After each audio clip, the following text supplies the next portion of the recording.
Hey guys, welcome back. I haven't done a sit down video like this for a while. I've just really tried to spend the holidays with my family and my loved ones. So I've been MIA for a while, but I thought I would share with you guys today my DJI Trifecta. Right. So I was thinking about this and I've been wanting to film this for a while because since I got these three items, I haven't really been using anything else.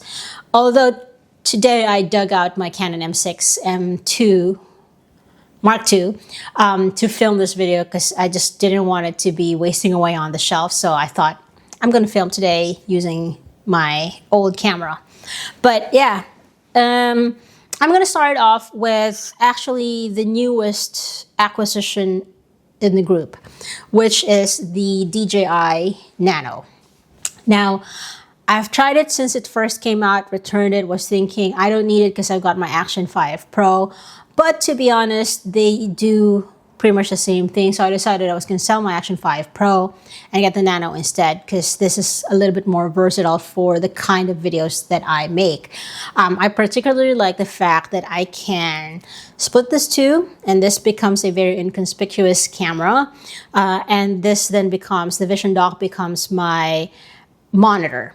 So yeah, I really like that. I like also the fact that this is magnetic, and so any metal surface I can just stick it to, and that becomes sort of like my tripod. I also like that it came with this attachment, the suction cup, because I had the Insta360 Go 3S before, and that one came with the sticky pad, which didn't work at all. So this one is far better, but I also have from a third-party company called, I think this is called, this is from Newer.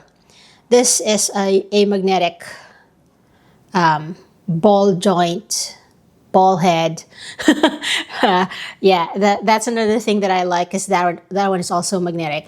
I bought this without realizing that I don't actually need it because this itself is magnetic. But then there are certain angles that you would want that make sense to have this ball head adapter thingamajig. Anyways, love this, but only for daytime videos.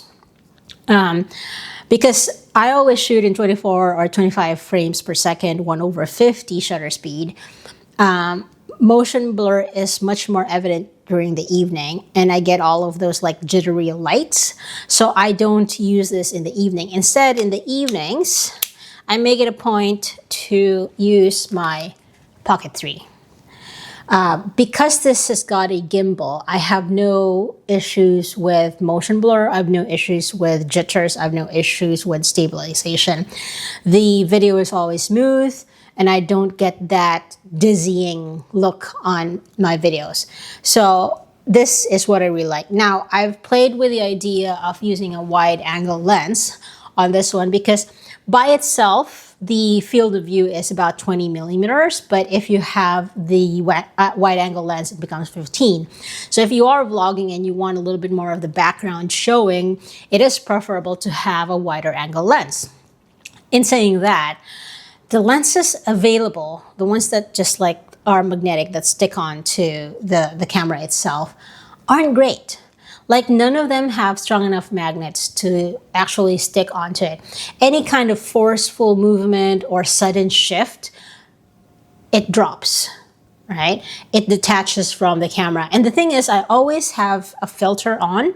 So I either have the black mist filter on or an ND filter if I'm using it during the day. And with those items, I can't actually stack the filters together, including the wide angle lens. It just doesn't work. And so I had to give in one way or the other. I was like, what's more important to me, the ND filters or the wide angle lens? And so I decided this has got a wide enough angle to cover everything during the day. And in the evenings, it's not that much of a difference, if I'm being honest. So I stuck with just the filters, none of the wide angle ones. So yeah, really like this. Now I know there are rumors of the Pocket 4 coming out soon.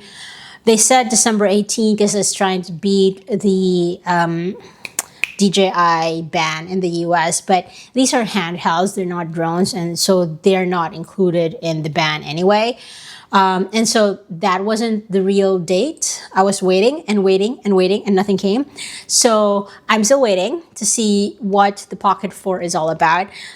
But I really like my Pocket 3 and I think it does a great job. I don't really see a reason for me to be upgrading to a Pocket 4 unless it is a substantial upgrade. If it is only an incremental change, then probably not, because this works perfectly fine for me. Now, the third DJI product that I have been loving is the Neo 2. Now, I brought all of these three with me in Japan. However, I wasn't able to actually fly the drone in Japan because most of the places that I went to were either touristy areas or cities where you're not allowed to fly the drone.